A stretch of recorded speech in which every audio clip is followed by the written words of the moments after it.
નમસ્કાર, ગ્રાઉન્ડ રિપોર્ટમાં આપનું સ્વાગત છે। હું છું આપની સાથે સંધ્યા।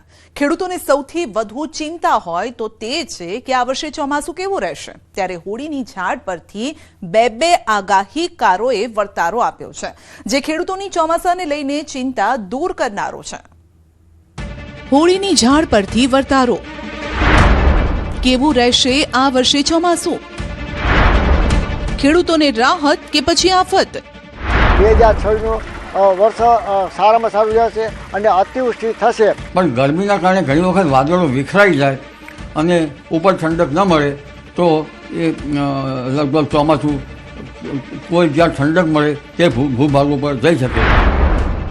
આપણે ત્યાં હોળીની ઝાડ પરથી આખા વર્ષનો વર્તારો નક્કી કરવાની પ્રથા વર્ષોથી ચાલી આવે છે, જેમાં જે દિશાનો પવન હોય એ દિશામાં હોળીની જ્વાળા જાય છે અને એ દિશા પરથી નક્કી થાય છે કે આખું વર્ષ કેવું રહેશે। જ્યોતિષીઓ અને લોક માન્યતાઓ અનુસાર હોળીની જ્વાળા જે દિશામાં નમે તેના આધારે આ વર્ષે ચોમાસું કેવું રહેશે। દુષ્કાળ પડશે કે પછી અતિવૃષ્ટિ થશે તે નક્કી થાય છે, જેનાથી ખેડૂતોને ખેતી માટે પાકનો અંદાજ લગાવવામાં મદદ મળે છે। ખેતી અને ધંધા માટે વર્ષ કેવું રહેશે, વર્ષ દરમિયાન સૂર્ય અને ચંદ્રગ્રહણની શું અસર થશે, એ આગાહી હોળીની ઝાડ પરથી નક્કી થાય છે। આ વખતે પણ હવામાન નિષ્ણાત અંબાલાલ પટેલે પાલજ ખાતે હોળીની જ્વાળાઓ જોઈને ચોમાસાને લઈને પોતાનું પૂર્વાનુમાન આપ્યું। અંબાલાલનું માનીએ તો અલ નીનો સૂર્યકલંક પર હોળીની ઝાડ ભારે પડી છે। આ વર્ષે દેશમાં ચોમાસું સારું રહેવાનું અનુમાન છે। હોળીની ઝાડ ઉત્તર તરફથી પવન આવી અને દક્ષિણ તરફ જતો હતો, ક્યારેક પશ્ચિમ ઉત્તરની પણ ઝાડ જણાતી હતી। જો કે આ પાલજને ઉત્તર ગુજરાતના ભાગોમાં સીમિત કહી શકાય, પરંતુ કચ્છના ભાગો, સૌરાષ્ટ્રના ભાગો અને દક્ષિણ ગુજરાતના ભાગોમાં પણ પવન સાનુકૂળ રહ્યો છે। એટલે આ અલ નીનોની ધાસ્તી હોવા છતાં, સૂર્યકલંકોની અસર પેસિફિક મહાસાગરમાં થવાની હોવા છતાં, ગરમીનું ઉત્પીડન થવાનું હોવા છતાં એકંદરે ચોમાસું સારું રહેવાની શક્યતા રહે છે। શું રાજ્યમાં અતિવૃષ્ટિની સંભાવના છે? હોળીના પવન અને જ્વાળા, કસ, કાતરા તથા અન્ય વર્ષા વિજ્ઞાનના પ્રાચીન પરિબળોના આધારે આગાહીકાર રમણીક વામજાએ પોતાનું પૂર્વાનુમાન જાહેર કર્યું છે। હોળીની જ્વાળા જોઈને તેમણે આ વર્ષ ખેડૂતો માટે સારું રહેવાના સંકેત આપ્યા છે। શરદ પૂનમના પવન અને હોળીની ઝાડને લઈને ચોમાસાના આ વર્ષે તેમને અતિવૃષ્ટિની સંભાવના વ્યક્ત કરી છે। રાતે 8 થી 4 વાગ્યા 6 વાગ્યા સુધી પવન અને ખાંડરા અતિ ભારે ભેજ આવવાથી આ વર્ષે 2006 વર્ષ સારામાં સારું જશે અને અતિવૃષ્ટિ થશે। હોળીની ઝાડ પરથી ચિંતાજનક એંધાણ। હોળીની ઝાડ પરથી બે આગાહીકારોએ કેટલાક ચિંતાજનક એંધાણ આપ્યા છે। રમણીક વામજા અને અંબાલાલ પટેલ બંનેએ પાછોતરા વરસાદની સંભાવના વ્યક્ત કરી છે, જેના કારણે પાકને નુકસાન થવાની પણ સંભાવના છે। રમણીક વામજાએ દરિયાઈ પટ્ટીના વિસ્તારોમાં આ વર્ષે ચોમાસું ભૂક્કા બોલાવશે તેવી આગાહી કરી છે।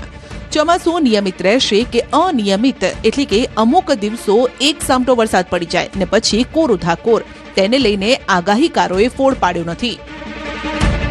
ચોમાસાની નિયમિતતા કે અનિયમિતતાની આમાં ખ્યાલ નહીં આવે, પણ ચોમાસું એકંદરે સારું રહેવાની શક્યતા રહે છે, કારણ કે બેવડા ફેક્ટર છે। એક વૈજ્ઞાનિક ફેક્ટરમાં અલ નીનોની ધાસ્તી છે, ગરમીની ધાસ્તી છે, અને પરંપરાગત જ્ઞાન પ્રમાણે લગભગ પવનની સાનુકૂળતાથી ચોમાસું સારું રહેવાની શક્યતા રહે છે। પણ ગરમીના કારણે ઘણી વખત વાદળો વિખરાઈ જાય અને ઉપર ઠંડક ન મળે તો એ લગભગ ચોમાસું કોઈ જ્યાં ઠંડક મળે તે ભૂભાગો પર જઈ શકે। પાછોતર વરસાદ થવાની પણ શક્યતા છે, જે વરસાદગર્ભના લક્ષણો પરથી કહું છું। વર્ષ સારું જશે। ભાદરવા વદ અને હાથિયા નક્ષત્ર બેસે, તે હાથિયા નક્ષત્રની અંદર પાછોતર વરસાદ સારા થશે, ગાજવી સાથે પાક પાણીમાં પણ નુકસાન થશે। એ માર્ચમાં, એપ્રિલમાં, મેમાં પણ વાવાઝોડા સાથે વરસાદ થશે। અત્યારે હોળી જે અમે સાતકલપુર ધારે 1 થી 4 કિલોમીટર જે હોળી નમી છે, એટલે દરિયા પટ્ટી ઉપર વેરાવળ, જામનગર, પોરબંદર ઉપર અતિ ભારે વરસાદ થાય અને વાવાઝોડા સાથે વરસાદ થશે। આ વર્ષે 55 થી 65 ઇંચ વરસાદ દરિયા પટ્ટી ઉપર થશે, ખેડૂત માટે સારું છે। માર્ચમાં જ તાપમાન 44 ડિગ્રી પહોંચશે। માર્ચમાં શેકાવા માટે તૈયાર રહેજો। એપ્રિલ મે મહિનામાં જેવી ગરમી પડે છે તેવી જ ગરમી આ વર્ષે માર્ચ મહિનામાં પડવાની આગાહી છે. બંને આગાહીકારોએ ઉનાળો આકરો રહેવાની આગાહી કરી છે. માર્ચમાં જ આ વર્ષે તાપમાન 44 ડિગ્રી જવાની આગાહી છે. ગરમીનો પ્રકોપ ભારે રહેશે, કારણ કે આ વખતે વેસ્ટર્ન ડિસ્ટર્બન્સ આવવા જોઈએ તે બરાબર આવ્યા નથી. અરે માર્ચ માસમાં પણ બરાબર વેસ્ટર્ન ડિસ્ટર્બન્સ આવવા જોઈએ નથી આવ્યા. ખાસ તો વેસ્ટર્ન ડિસ્ટર્બન્સ નવેમ્બર, ડિસેમ્બર અને જાન્યુઆરીમાં તો આવવા જોઈએ. જો હિમાલયના ભાગમાં હિમસાગર ન બને તો હિમાલયમાંથી નીકળતી નદીઓમાં ઉનાળામાં તેના નીર ઉપર અસર થઈ શકે, ઘટી શકે. એટલે ઉનાળો આ વખતે આકરો રહેવાની શક્યતા રહેશે અને માર્ચ માસમાં લગભગ 7મી માર્ચ સુધીમાં ગરમી જોરદાર પડવાની શક્યતા રહેશે. દિવસના ભાગમાં ક્યારેક 36-38 કે 38 ડિગ્રી સેલ્સિયસ મહત્તમ તાપમાન કોઈ ભાગમાં થઈ શકે. 17-18-19 મેમાં પણ ગરમી પડવાની શક્યતા રહેશે. જો વરસાદ પ્રી મોન્સૂન એક્ટિવિટી થાય તો ગરમીમાં ઘટાડો પણ થઈ શકે. એટલે આ ગરમી માર્ચ મહિના સુધીમાં કોઈ ભાગમાં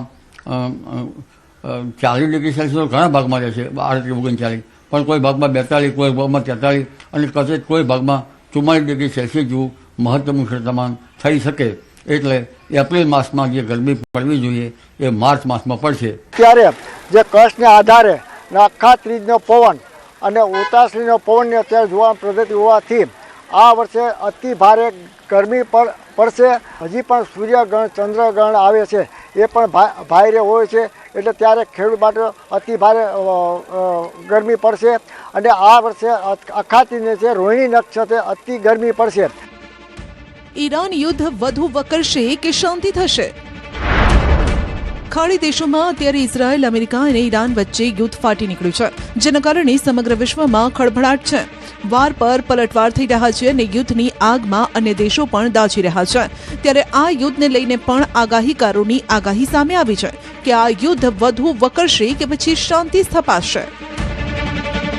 મગજ ઉપર કરતા હોય છે, એટલે જેના કારણે લગભગ મિડલ ઇસ્ટના શાસકો, ઈરાનના શાસકોમાં યુદ્ધ ઉન્માદ વધે અને ઇઝરાયલના ભાગોમાં, યહૂદી વગેરે ભાગોમાં તેમાં પણ યુદ્ધ ઉન્માદ વધે. પરંતુ આ મિથુન રાશિમાં ગુરુ છે અને ગુરુ હોવાથી એકંદરે ભલે સાનુકૂળ હોવા છતાં જે ટ્રમ્પ શાસન છે અમેરિકાનું, તેના માથાતા ઉપર પણ અસર થવાની શક્યતા રહેશે. આમ છતાં થોડાક દિવસમાં આ યુદ્ધ જે સુરે શાંતિ થશે, આણ્વિક યુદ્ધ થવાની શક્યતા ઓછી છે. યુદ્ધના પણ ભડકારા વાગશે અને ઓગસ્ટ મહિનાની અંદર હજી પણ સૂર્યગ્રહણ, ચંદ્રગ્રહણ આવે છે, એ પણ ભારે હોય છે. યુદ્ધની ભારતના વાતાવરણ પર અસર.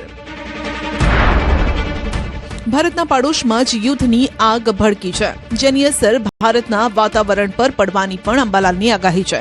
યુદ્ધ લાંબુ ચાલે તો વાતાવરણ બગડશે, જેના કારણે દેશમાં આકરી ગરમી પડવાની સંભાવના વ્યક્ત કરાઈ છે. મધ્ય મહાસાગર મેડિટેરિયન સીમાથી પશ્ચિમ વિક્ષોભ આવે છે અને આ લડાઈ પણ તજ ભાગોમાં થઈ રહી છે નજીકના. એટલે આ લડાઈ મોટા પાયેમાં અસર થાય તો ભારતીય મોસમ પર પણ તેની અસર થઈ શકે, કારણ પશ્ચિમ વિક્ષોભની ગરમી વધી શકે. પરંતુ તે તો વૈજ્ઞાનિકો જ કહે છે. પણ ઘણી વખત લડાઈમાં અણુ અખતરો પોખરણમાં એક વખત થયો છે. એકાએક ક્યાંક અણુ અખતરો થાય તો પણ વાદળો ચડીને વરસાદ તો કરતા જ હોય છે. એટલે એ મોટી બાબત છે. હોળીની ધજા પરથી કાઢ્યો વર્ષનો વર્તારો. ધાનેરામાં હોળીની ધજા પરથી ચોમાસાનો વર્તારો કાઢવાની પરંપરા છે. હોળી પર ધજા લગાવાય છે અને હોળી પ્રગટાવ્યા બાદ ધજા કઈ દિશામાં પડે છે તેના પરથી આખું વર્ષ કેવું રહેશે તેનો વર્તારો નીકળે છે. ધાનેરા પંથકમાં હોળીની જ્વાળાઓ અને ધજાની દિશા જોઈને આવનારા વર્ષનું અનુમાન લગાવવામાં આવે છે. અહીં સોમવારે પરંપરાગત રીતે હોળી પ્રગટાવવામાં આવી અને ટોચ પર ધજા લગાવાઈ. સૌની નજર આ ધજા પર હતી. જ્યારે હોળી પ્રગટાવવામાં આવી ત્યારે થોડીવારમાં જ આ ધજા ઉત્તર દિશા તરફ નમી. લોકવાયકા પ્રમાણે જો ઉત્તર દિશામાં ધજા નમે તો શુભ સંકેત મનાય છે. પરિણામે એવો વર્તારો જાહેર કરાયો કે આ વર્ષ 70 થી 75% જેટલું સારું રહેશે. હોળી પ્રગટાવવામાં આવે છે અને ધજા કયા દિશામાં પડે છે તેના પરથી વર્ષ નક્કી થતું હોય છે. અત્યારે હોળી પ્રગટાવવામાં આવી છે અને લોકો જે છે તે હોળીની તરફ ફરીને પોતાના દીકરા દીકરીઓને હોળીની તરફ ગોળ ફેરવીને અત્યારે હોળી માતાના આશીર્વાદ લઈ રહ્યા છે. તેની સાથે જ આ વર્ષે જે છે તે ઉત્તર દિશા તરફ જે ધજા પડી છે ને તેના પરથી વર્ષ નક્કી કરવામાં આવ્યું છે કે આ વર્ષે 70 થી 75% જેટલું વર્ષ છે આ વર્ષે સારું જવાનું છે તેવી અત્યારે આગાહી કરવામાં આવી છે. દર વર્ષે આ હોળિકા પ્રગટાવવામાં આવે છે ત્યારે તેની ધજા પરથી નક્કી થાય છે, વર્ષનો વર્તાવો કાઢવામાં આવે છે. આ વખતે વર્ષ કેવું રહેશે ને આ વખતે ઉત્તર દિશા તરફ ધજા પડતા 70 થી 75% જેટલું વર્ષ સારું રહેશે તેવો વર્તાવો અત્યારે કાઢવામાં આવ્યો છે. ધજા ઉત્તર દિશા તરફ નમતા વર્ષ સારું જશે તેવો વર્તારો નીકળ્યો છે. ખેડૂતોમાં પણ ખુશીનો માહોલ છે. એના સ્તંભ સાથે આજે ધજા ઉત્તર દિશાની અંદર પડી છે અને બપોર પછીના એના પવનો નૈઋત્ય તરફના હતા એટલે મેં એવું વિચારેલું કે કદાચ આજે ધજા ખાલી ખંડમાં પણ જાય, પણ કુદરતી રીતે આ વર્ષની અંદર જે ધજા સ્તંભ સાથે ઉત્તર દિશાની અંદર પડી એટલે એનું ફળ સુખાકારી હોય છે અને લગભગ 75% વર્ષ સારું જાય એવું આપણું સુકન કહેવામાં આવે છે. કારણ કે પવન જલ્દી બદલાઈ ગયો. મેં બપોરે એનું મહત્વ કે નૈઋત્ય કોણ તરફના દક્ષિણ દિશા તરફનો ચક્રવાત પવન હતો, પણ એ પવન સાંજ પડતાની સાથે પ્રદોષકાળની અંદર ઉત્તર દિશા તરફ વયો અને સ્તંભ સાથે ધજા પડી છે તો એ શુભ સુકન ગણવામાં આવે છે. જામનગરમાં હોળીની જ્વાળા પરથી વર્તારો. હોળીની જ્વાળા પૂર્વ દિશા તરફ રહેતા વર્ષ સારું. આવતું ચોમાસું કેવું રહેશે તેને લઈને હોળીની ઝાડ પરથી અને ગામમાં વર્તારો કાઢવાની પરંપરા છે અને આ જ પરંપરા મુજબ જામનગરના લીંબોડા ગામમાં વડીલોએ હોળીની જ્વાળાનું નિરીક્ષણ કરીને વર્તારો આપ્યો.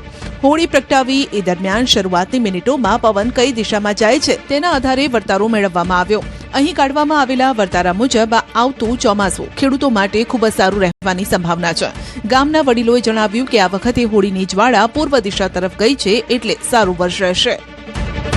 આજે અમારી વડવાઓની માન્યતા અનુસાર અમે હોળિકાના દર્શન કર્યા અને અમે ભગવાનને પણ એવી પ્રાર્થના કરી કે આવનારું વર્ષ ખેડૂત સમુદાય અને સૌ નાગરિકો માટે સારું રહે. અને અમારી દર વખતની માન્યતા અનુસાર અમે પવન પણ જોયો તો પવન શુદ્ધ ચંદ્ર ઉપર એટલે કે પૂર્વ દિશામાં ગયો છે. એટલે અમારું સૌ ખેડૂતોનું માનવું છે કે ઓણ સવાયું વરસ રહેવાનું છે અને ખેડૂતો સૌ ખુશખુશાલ થવાના છે. વડવા વખતથી આજેનો પવન અમે ખાસ જોઈ છીએ. આ પવન ઉપરથી આ પવન કઈ દિશામાં જાય છે એના ઉપરથી આખું વરસનો અમે અંદાજ લઈ છીએ.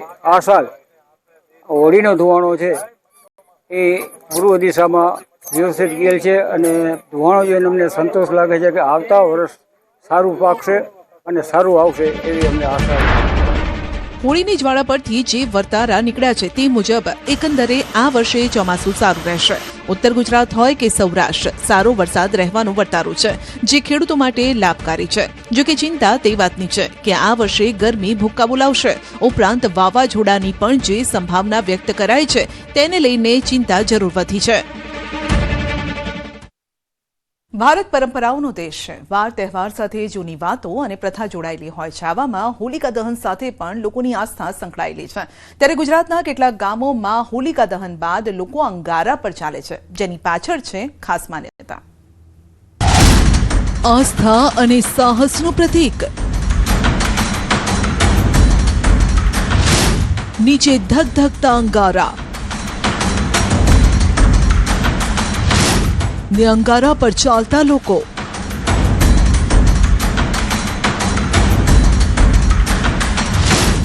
નાના બાળકોથી માંડી વૃદ્ધો નિભાવે છે આ પરંપરા.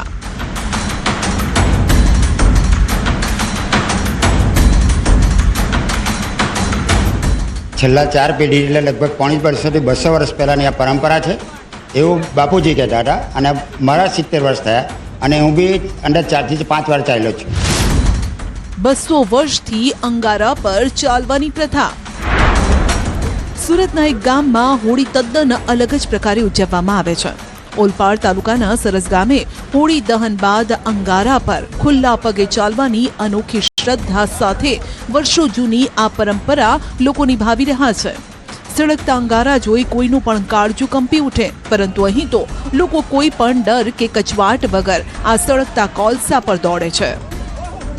આપણને એક અંગારો હોય ને તો બી ફૂલ્લો થઈ જાય, પણ હજુ સુધીમાં અમારા જાણમાં કોઈને એને ફૂલ્લો બી નથી રહ્યો. તળાવમાં સ્નાન કરીને એના પર એ સળગતા કોલસા પર કે લાકડા પર એના પરથી જે ચાલે છે, પણ એક શ્રદ્ધાને લીધે કોઈને કોઈ જાતની તકલીફ થતી નથી. એક એવી અહીંયાની એક માનતા છે. મારા દાદા હતા ને, એના દાદા પહેલાં ફર્સ્ટ ટાઈમ અહીંયા ચાલેલા સરસ ગામમાં. હવે એનું રાખવા માટે હું પણ ચાલું છું ને આ શ્રદ્ધા છે. આમાં તમે ખાલી હોળી માતા કી જય કરીને દાજો એવો વિચારો નહીં કરવાનો, એમ જ ચાલવાનું. કોઈ પણ માણસ ચાલી શકે. હોલિકા દહન બાદ ત્યાંના લોકો 5 થી 6 સેન્ટીમીટર સુધી પાથરેલા અંગારા પર ચાલે છે, જેમાં નાના બાળકોથી માંડી મોટેરા સૌ કોઈ ઉઘાડા પગે દોડે છે. લોકો માને છે કે અંગારા પર ચાલવાથી માનેલી માનતા પૂર્ણ થાય છે. જો કે આ સમયે કોઈને ઈજા પણ નથી થતી. આ પરંપરાથી રૂબરૂ થવા લોકો આસપાસના ગામથી પણ આવે છે. हमने बहुत सुना था कि सरस गांव में बहुत अच्छी तरीके से होलिका माता की दहन होती है, तो हम वो देखने आए हैं. और हमने सुना है कि यहाँ पे जो अंगारे होते हैं उनमें लोग चलते हैं. ये एक श्रद्धा का विषय है जिसमें लोगों का ऐसा मानना है कि उसमें चलने से उनकी मनोकामना पूरी होती है. 500 વર્ષ જૂની અનોખી પરંપરા. આમ તો સામાન્ય રીતે હોળીના તહેવાર પર અનેક સ્થળે હોલિકા દહન બાદ લોકો દર્શન કરીને પરત ફરતા હોય છે. પરંતુ સાબરકાંઠાના પ્રાંતિજના મજરા ગામે હોળી પ્રગટાવ્યા બાદ તેના ધગધગતા અંગારા પર લોકો ચાલીને પસાર થાય છે. એક હોળીમાં લાકડા મૂકવામાં આવે છે, બીજી હોળીમાં છાણા મુકાય છે. લાકડાના અંગારા પડ્યા હોય તેના પરથી બાળકોથી માંડીને યુવાનો, વૃદ્ધો સળગતા અંગારા પરથી ખુલ્લા પગે દોડે છે. હજુ સુધી કોઈ પણ અહીંયા દાઝ્યું હોય તેવો બનાવ નથી બન્યો. લોકો તેને ભૈરવ દાદાની કૃપા તરીકે જુએ છે. અંગારામાં ચાલવાથી દજાતું નથી અને ઘણા બધા આજુબાજુના ગામમાંથી માય દાદાના ભક્તો અહીંયા દર્શન કરવા આવે છે અને હોળીના તહેવારનો લાવો પણ લે છે અને દર્શન કરે છે. અહીંયા મજરા ગામની અંદર હોળીમાં ફરતા વખતે હોળીમાં શ્રીફળ અને ધાની આની પૂજા કરવામાં આવે છે. મજરાની હોળી સાથે અનેક સામાજિક માન્યતાઓ જોડાયેલી છે. પરિવારમાં પુત્રનો જન્મ થયો હોય તેને હોળીના પ્રથમ દર્શન કરાવવા અનિવાર્ય છે. નવપરણિત યુગલો હોળીની પ્રદક્ષિણા કરી સુખી દાંપત્ય જીવનની કામના કરે છે. ખેડૂતો હોળીની જ્યોતમાંથી પૂડા પ્રગટાવી પોતાના ખેતર કે પશુઓ પાસે લઈ જાય છે, જેથી વર્ષ દરમિયાન સુખ શાંતિ જળવાઈ રહે. આ અનોખા દ્રશ્યો નિહાળવા માટે માત્ર સાબરકાંઠા જ નહીં, પરંતુ મહેસાણા, અમદાવાદ, મોડાસા, ગાંધીનગર જેવા શહેરોમાંથી હજારોની સંખ્યામાં ભક્તો આવે છે. ભક્તો હોળીને ધાણી, ખજૂર, શ્રીફળ, કેરી અર્પણ કરીને ધન્યતા અનુભવે છે. ભૈરવ દાદાના મંદિરમાં એક અનોખી પ્રથા છે કે લોકો ખુલ્લા પગે ચાલે છે અને એમની માનતા હોય છે. જે માનતા પૂર્ણ થાય એટલે લોકો ખુલ્લા પગે ચાલવા આવતા હોય છે અને આજુબાજુના તમામ ગામના લોકો અહીંયા આવતા હોય છે. અને અમે લોકો ગ્રેટફુલ છીએ કે અમારા ગામના જે મિસ્ત્રી સમાજના લોકો મૂળ એમના ભૈરવ દાદા છે અને આજે અમને ગિફ્ટ આપી છે આખા ગામને. એટલે અમે બહુ સૌભાગ્યશાળી છીએ કે ભૈરવ દાદા જેવા દેવ અમને મળ્યા છે. બધા માનતા રાખો કે બધી મનોકામના પૂર્ણ થાય છે. જય શ્રી રામ. કેટલા વર્ષથી આવો છો? હું અહીંયા છેલ્લા 4-5 વર્ષથી આવું છું પણ બહુ સારું લાગે. હું પોતે પણ અંગારામાં ચાલુ છું. આસ્થાનો અદ્ભુત નજારો. હોળી આમ તો રંગોનો તહેવાર છે, પરંતુ મહેસાણામાં રંગ નહીં, અંગારા પર ચાલવાની પરંપરા આધુનિક યુગમાં પણ જીવંત છે. વિસનગર તાલુકામાં આવેલ લાછડી ગામે હોળીના તહેવારની આ રીતે ઉજવણી થાય છે. સામાન્ય દિવસોમાં કદાચ આપને કોઈ આ અંગારા પર ચાલવાનું કહે તો આપ દૂર હટી જાઓ, પરંતુ આ એક જ દિવસ એવો હોય છે જ્યારે લોકો સામે ચાલીને આવે છે અને આ પ્રથાને અનુસરે છે. હોલિકા દહન થયા બાદ લોકો એની અંદર અંગારાની અંદર ચાલે છે, જે માતાજીની આસ્થા છે, જેમાં વર્ષોથી આજ સુધી કોઈ એવો બનાવ નથી બન્યો કે કોઈને સહેજ ખરોચ પણ આવ્યો હોય. આ હરેક ગામના દરેક વર્ણના લોકો આની અંદર જોડાય છે. અંગારા પર ચાલવા પાછળનું કોઈ ચોક્કસ કારણ નથી, કોઈ ચોક્કસ ઇતિહાસ પણ મળતો નથી, પરંતુ લોકો કહે છે કે બાપ દાદા સમયથી આ પ્રથા ચાલી આવે છે. કેટલાક લોકો એમ પણ કહે છે કે અંગારા પર ચાલવાથી કમરનો દુખાવો કે શારીરિક બીમારી થતી હોય તો તે દૂર થઈ જાય છે. આ પ્રકારની વાયકા દૂર દૂર સુધી પ્રસરેલી છે, માટે આસપાસના ગામના લોકો પણ અહીં આવે છે અને હોલિકાના દર્શન કરી પ્રથાને અનુસરે છે. અને હવે વાત કરીએ દક્ષિણ ગુજરાતના સૌથી મોટા મેળાની, જે એક જ દિવસ માટે ભરાય છે. અમે વાત કરી રહ્યા છીએ ગોળીગઢ બાપાના મેળાની, જેમાં હજારોની સંખ્યામાં દૂર દૂરથી શ્રદ્ધાળુ ઉમટે છે. માન્યતા તો એવી પણ છે કે ઓરી, અછબડા જેવા રોગ ગોળીગઢ બાપુ મટાડી દે છે. દક્ષિણ ગુજરાતનો સૌથી મોટો મેળો. વાંસપોઈ ગામે ભરાતો ગોળીગઢ બાપાનો મેળો. ઓરી અછબડા જેવા રોગ મટાડતા ગોળીગઢ બાપુ. તહેવારો, ઉત્સવો અને મંદિરો માટે જાણીતા દક્ષિણ ગુજરાતમાં હોળીનું અનેરું મહત્વ છે. વિવિધ વિસ્તારમાં અલગ અલગ રીતે હોળી પર્વની ઉજવણી કરાય છે. ત્યારે સુરતના મહુવા તાલુકામાં પણ હોળી પર્વ પહેલા જ ઉજવણી શરૂ થઈ ગઈ છે. વાંસપોઈ ગામમાં હોળીના આગલા રવિવારે ગોળીગઢ મેળો ભરાય છે. ત્યારે આ વર્ષે પણ ગોળીગઢ બાપુના મેળામાં હજારોની મેદની ઉમટી પડી. મેળામાં ભક્તિ અને લોક સંસ્કૃતિનો અદ્ભુત સંગમ જોવા મળ્યો. આ મેળા પાછળ એક વર્ષો જૂની લોક વાયકા પણ જોડાયેલી છે. કહેવાય છે કે વર્ષો પહેલા અહીં 2 ભાઈઓ રહેતા હતા, જેના મૃત્યુ બાદ ગ્રામજનોએ પાળિયા બનાવીને પૂજા કરી. ગુમડા, ઓરી, અછબડા જેવા રોગમાંથી મુક્તિ મેળવવા શ્રદ્ધાળુઓ અહીં બાપુની માનતા રાખે છે. રોગ દૂર થતા માનતા પૂરી કરે છે. સુરત, નવસારી, તાપી, ડાંગ જિલ્લાના આદિવાસી સમાજમાં આ મેળાનું વિશેષ મહત્વ છે. અહીંના લોકોને ગોળીગઢ બાપુમાં અતૂટ શ્રદ્ધા છે. ધીરે ધીરે લોકવાયકા ફેલાઈ ગઈ ગામડાઓની અંદર કે ભાઈ પેલો છોકરો ગોવાળીઓ છે, એના હસ્તકથી કોઈ બી શરીરની અંદર કાંઈ ગાંઠ ગુમડ નીકળે તો માનતા માને કે બાધા માને તો એ સારું થઈ જાય છે. એટલે તે ગામડાઓના લોકો એની પાસે આવવા માંડ્યા. તો ખરેખર એ સત્ય ઘટના બનવા માંડી. તો ધીરે ધીરે પેલા ગુલિયાને પોતાની એક જાતનું બ્રહ્મચર્ય જેવું મનમાં એ થઈ ગયું કે ભાઈ મારે આ જીવન હવે મારી આ વસ્તુ સાચી પડે, મારા હસ્તક તે પણ. એટલે એને વૈરાગ્ય પેદા થઈ ગયું કે મારે આ જીવન બ્રહ્મચારી રહ્યું છે, મારે લગ્ન જ નથી કરવા. લોકોએ એને કીધું પણ કે ભાઈ તું તારો સંસાર માંડી દે, પણ મારે સંસારમાં રહેવું જ નથી. પછી એને એકદમ વૈરાગ્ય એ જેમ મોટો થતો ગયો તેમ ધીરે ધીરે ગામડા કરતાં શહેરોમાં પણ એનું ચલણ, આ ગોળીગઢ બાપુનું ચલણ વધવા માંડ્યું. કહેવાય છે કે ડોક્ટર સારા ન કરી શકે તે ગોળીગઢ બાપુ ઉપર રાખેલી શ્રદ્ધા અને બાધાથી સારા થઈ જાય છે.